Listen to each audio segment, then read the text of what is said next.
Here at The Instance, we love entertainment. We love movies, we love games.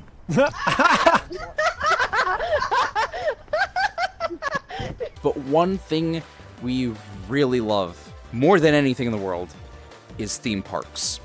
So we have decided to revive an old project that never got to see the light of day. Let me introduce you to...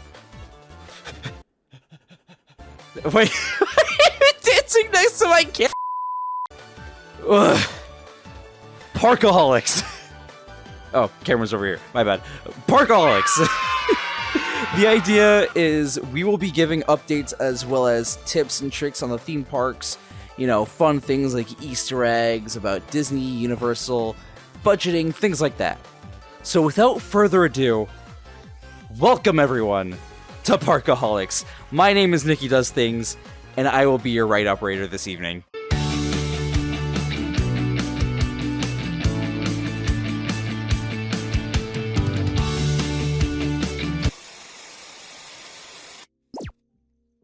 Alright, so we all know the new big theme park that's open right now, you know, Epic Universe, but do you guys know the story behind it? So, the park was supposed to open way back in 2023, but due to COVID and a hurricane, the construction ended up getting halted, like, severely, and we ended up getting the park within the first half of 2025.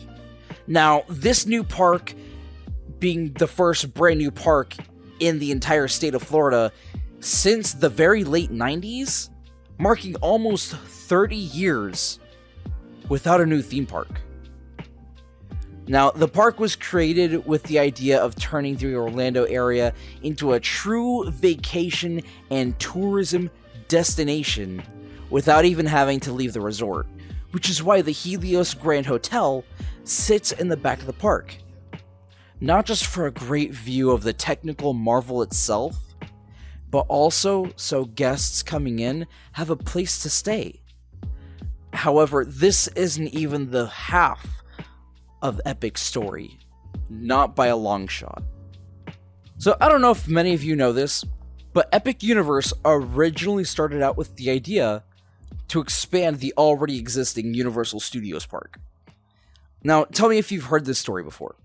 Universal wanted to expand their studios park by replacing KidZone with Super Nintendo World, so that all their parks, Hollywood, Florida, and Japan, would have something in common that all their audiences would love. But then the project became too ambitious. They started thinking of things to add to the other areas of studios as well, and they started including Fantastic Beasts and other IPs. And eventually, it got so big that they decided to make it into its own new theme park. Now, I don't know if you guys have caught on already, but they already did this exact same thing, I mean to the T, with Islands of Adventure back in the day. Alright, post-editing Nikki here, just wanted to correct some things from that last segment.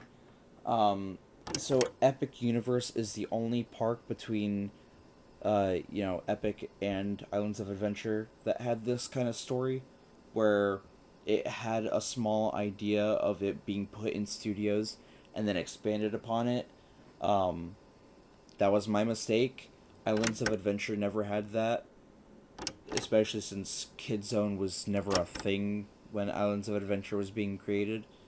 I don't remember where I got this information from, but I do remember it being in a video that I saw a while back when I was first making the script for this.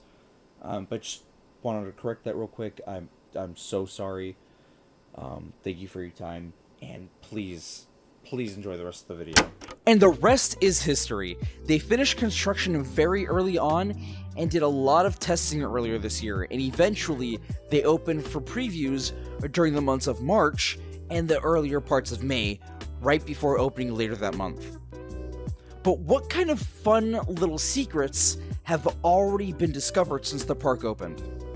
Well, I'm glad you asked that, Nikki.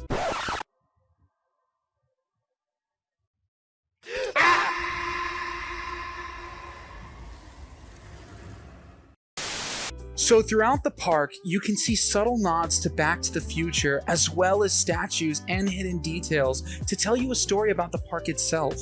In rides like Stardust Racers or Hiccup's Wing Gliders, you can find flux capacitor references. There's a blueprint of one included in Hiccup's workshop, but there's actual flux capacitors on the back of the cars when you're being loaded onto Stardust. Isn't that insane? You're literally traveling at the speed of light and using a flux capacitor to do it. As for the park's story, it revolves around two statues that you can find in Celestial Park, which act as the park's main hub. At the front, you can find Luna holding an orb similar to a pearl, or the moon, getting ready to illuminate the nights at the park. And in the back, sitting in front of the Helios Grand Hotel, you can find Apollo with a flaming arrow trying to light up the sky and start the park's day. Apollo shoots light into Luna's orb at the end of the night to start the nighttime show and do a sort of exchanging of light. As for the rest of the park, a lot of the story and lore comes from the portals and inhabitants of Celestial Park just being fascinated by the park's energy itself and making portals to travel to different worlds to share their discoveries with other Celestians. This is why stores like Otherworld Mercantile exists, to represent the Celestians sharing information with each other, bringing new discoveries to their people and guests that find their way to Celestial Park. Jeez, that was horrifying. I felt like I was in the abyss. But anyway, that's all the time we have for you guys today. So if there's any park news or tips you'd like us to talk about, please, For the love of God, we're begging you, leave us a comment below. Maybe we'll make it into a video in the future, or maybe you predicted one. Maybe you accidentally predicted something we already had planned for this channel. Maybe you've peeked your head into my brain. Why am I getting closer to the camera? Get out! Maybe you'll make it into a video, or maybe you've secretly predicted one that's already on the way. Wink. I can't wink with this.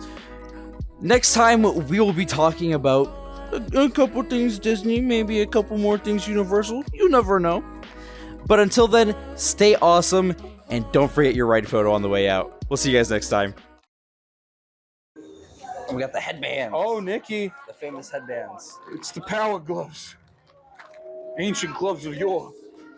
You see, they say this is the reason why Mario even has his power. They say this is the reason why he's able to jump so high. Why he's able to actually go around and smash blocks and do everything. But Mario, why do you do this? Why do you do this? Why do you terrorize the whole entire Mushroom Kingdom? You're a murderer. You're terrible, Mario. I can't believe you do these things. It's awful.